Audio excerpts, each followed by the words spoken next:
Агродиалог 2025 бул өлкөдөгү эң маанилүү иш-чаралардын бири.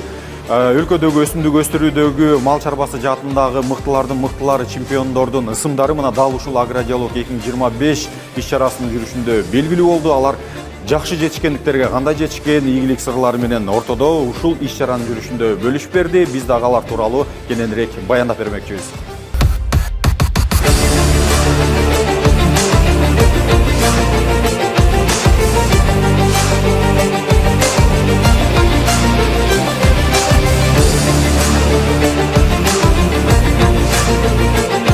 Агродиалог 2025 форумун ачык деп жарыялайм.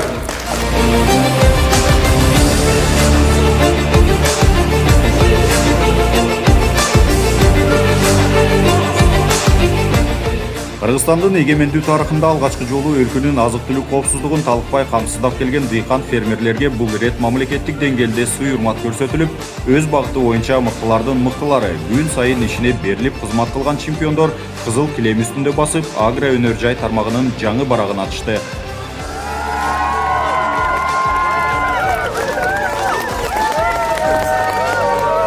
Агродиалог 2025 Кыргызстандагы эң маанилүү, маңыздуу иш-чаралардын бири. Форумдун эң негизги максаты Кыргызстандын агрардык тармагын жаңы деңгээлге чыгарууга, заманбап технологияларды ишке ашырууга жана тажрыйба алмашуу менен жаңы жетишкендиктерди камсыз кылууга багытталган уникалдуу мүмкүнчүлүк болуп берди. Алма багыты менен 1 гектардан 25 тонна средний урожай 25 тонна болду. Бизге дагы мындай бир чоң стимул болуп, кызыл килемди басып, чемпион деген наамды берип, ушу министерствого, айыл чарба министерствосуна чоң ыраазычтыкты билдиребиз.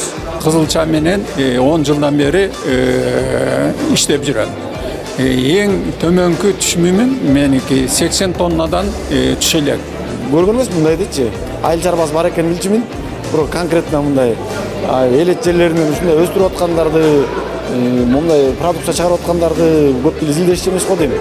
Форумдагы мастер-класстар жана талкуулардагы дыйкан фермерлерге жаңы идеяларды, алдыңкы технологияларды ишке ашырууга мүмкүнчүлүк түзөт. Чемпиондордун тажрыйбасы баалуу практикалык нускама катары кызмат кылып, фермерлерге заманбап ыкмаларды үйрөнүүгө, натыйжалуулукту жогорулатууга үлгү болот. Калемпир, татуу калемпир. Гектарынан 43 тонна таза таразадан өткөрүп сапкан ошончо болду. Мен чычырганакты өстүрөм. Негизги менин культурам бул чычырганак.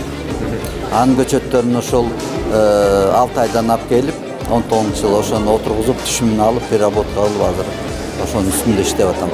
Кызыл дорожканы ачык айтканда атай жасаттым. Эмне үчүн дегенде биз өзүбүздүн дыйканыбызды көкөлөп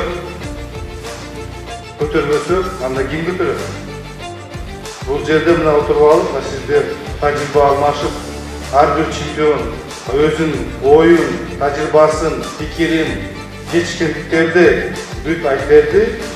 Жөнөкөй дыйкандары ушунун аркасынан көрүп, бул жерде мына кемчиликтер болгон экен, ушу кемчиликти мен жасабайм.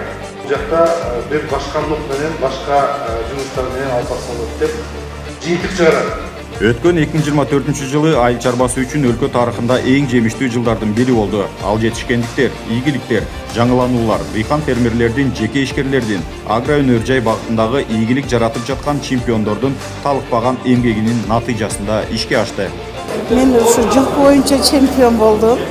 30 жылдан бери ушу жылкы багып келе жатам. Мен ушу министрибизге аябай ыраазычылыгымды билдирем. Ушу көргөн көзүмө ишенбей атам, ушунчалык өнүгүп баратканыбызга Кудай буйруса жакшылыкты айтыш керек дайыма.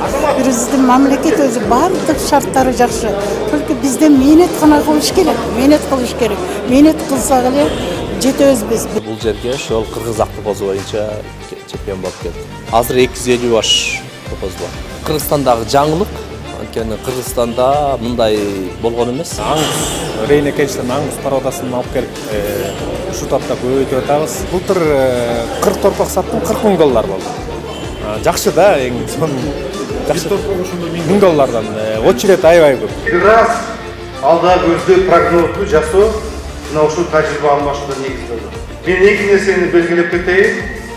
Дыйкан биринчи кезекте азык-түлүк коопсуздукту камсыздап, экинчи элди багат. Агродиалог 2025 иш-чарасы дыйкан фермерлер агро өнөр жай тармагынын алдыңкы ишкерлери менен таанышып, талкуунун жыйынтыгында өнөктөштөрдү табууга өбөлгө түзүлүп, ишкерлер бизнесин өнүктүрүүгө, өз продукциясын сыртка экспорттоого мүмкүнчүлүктөрдү түзүп берди. Я занимаюсь переработкой молока, производство премиальных ремесленных сыров. Производство у нас находится прямо на семейной ферме. Вот, и работаем в городе с ресторанами высокой кухни, так сказать. Кайра ишти термеген тармагын айтып кетсем, мына биз министрлер кабинети, айыл чарба министрлиги жардам менен, мамлекеттин жардам менен 4 жылдын арасында биз кайра иштетүү тармактын баарын калыбына салдык. Малина, клубника, карагат, ежевика, анан черешняны экспортко чыгарабыз Россия, Казакстанга. Анан өзүбүздүн халайдниктерибиз дагы бар, тоңдуруп дагы экспортко чыгарабыз. Ошентип Агродиалог 2025 агро өнөр жай форуму бул жолку ишин жыйынтыктады. Ага алгачкы күндөрү эле 1500дөн ашуун дыйкан фермерлер, кайра иштетүү тармагынын өкүлдөрү, экспортерлор катышып, бардык кызыктар тараптар үчүн пайдалуу аянтча болуп берди. Мына ушинтип 3 күнгө созулган Агродиалог республикалык форуму жыйынтыкталды. Эң маанилүүсү жана кызыктуусу өз тармагында ийгиликтерге жетишкен чемпион дыйкандар өз тажрыйбалары менен, башкача айтканда ийгиликтин сырлары менен бөлүштү. Форумдун алкагында компаниялар менен фермерлердин ортосунда документтерге жана меморандумдарга кол коюлду. Ушинтип Агродиалог 2025 эң жогорку деңгээлде өттү жана өз максатына жетти.